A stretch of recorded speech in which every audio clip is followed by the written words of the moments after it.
got a toy for you for the day. Oh, yeah.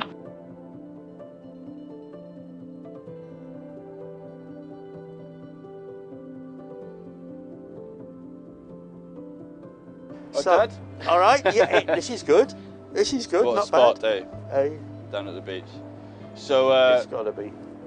you brought me up to be a cyclist. Always been into it, but you've always been into it for a long time, haven't you? Used to commute every day for I've had a years. bike all my life, yeah.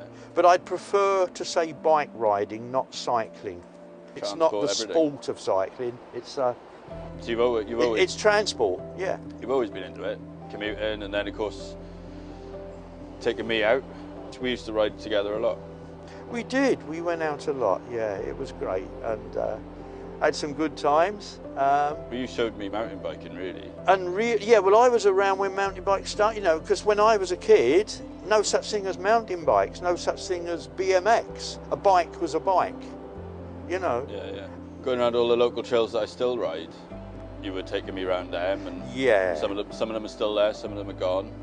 And then, Well, yeah, on the little bike, yeah, and I have a particular memory of, in particular, taking you coming down Clyde Valley, and then going up the top road there up to the Keeper's Cottage. And I remember saying to you, and you must have been about 8 or 9, perhaps. You're having a job to keep up with me, but one day, and it won't be very long, I'll be having a job to keep up with you, going up that hill, you know. And then I remember the day. And remember the day, yeah, when I just couldn't stay with you anymore. You've dug out some old photos. Yeah, got some old photos. We'll start with the oldest one. So this is great-granddad Jack. Great-granddad, yeah.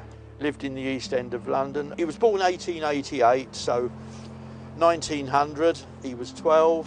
And those years before the First World War, were the heyday of cycling. Yeah. It was a revolution, Everyone you know, was out, yeah. because suddenly everybody had transport. And he would tell me about trips out from the East End of London out to the Essex coast, but on dirt roads or cobbles when they got into the city. Tarmac. They were hard people, you know. You're particularly fond of him, weren't you? Particularly fond of Jack, and the way he talked about his bike riding and going out exploring, that certainly got passed on, you know. So I suppose that leads on to this one of you at what? You're like 10 or something in that one. I'm around about 10, yeah. I'd grown up. Nutter.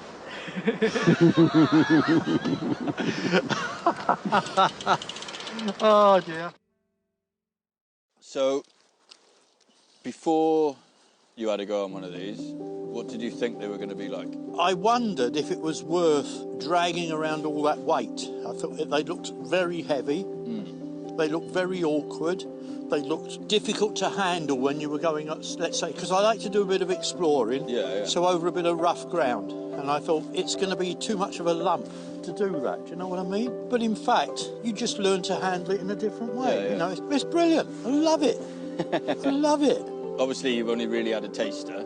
If you got one tomorrow, what sort of things would you think about doing with one? Well, I do like exploring. I do like, what's down there? What's up there? You know, I like that sort of thing. I like going. I don't do the same thing all the time. I love to explore. And sometimes there are places you really want to go, but you think, have I got enough energy to do it? Yeah, you know, should I go up there? Because can I go all the way down there? Because I've got to get back up again. So it changes the way you see a bike ride. Yeah. It changes it altogether. And of course, at my age now, the distance you can travel, you can do double the distance, at least. Yeah, and things like headwinds and headwinds and hills, anything that drags you back, it doesn't. And your average speed is going to be at least double what you do without the power. So it opens up a whole new world. You know, you like to go off camping and that with your bags on the bike and... Well, that one's got a rack. Yeah. It's strong enough. You can take a heavy load, for instance, camping or a lot of shopping, and you've got no problem. You can pull the load, you can take the weight. It's opening up a whole new outlook on riding a bike, you know, and it allows you to use the car even less, you know. I find they kind of make you want to go for a ride. You want to go out on it, you know. and the places you wouldn't take the bike and you get in the car because it's a little bit too far, or there's that horrible hill. That hill isn't there anymore, you know, and off you go.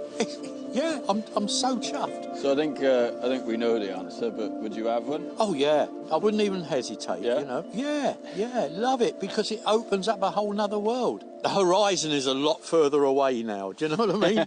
yeah. It's lovely.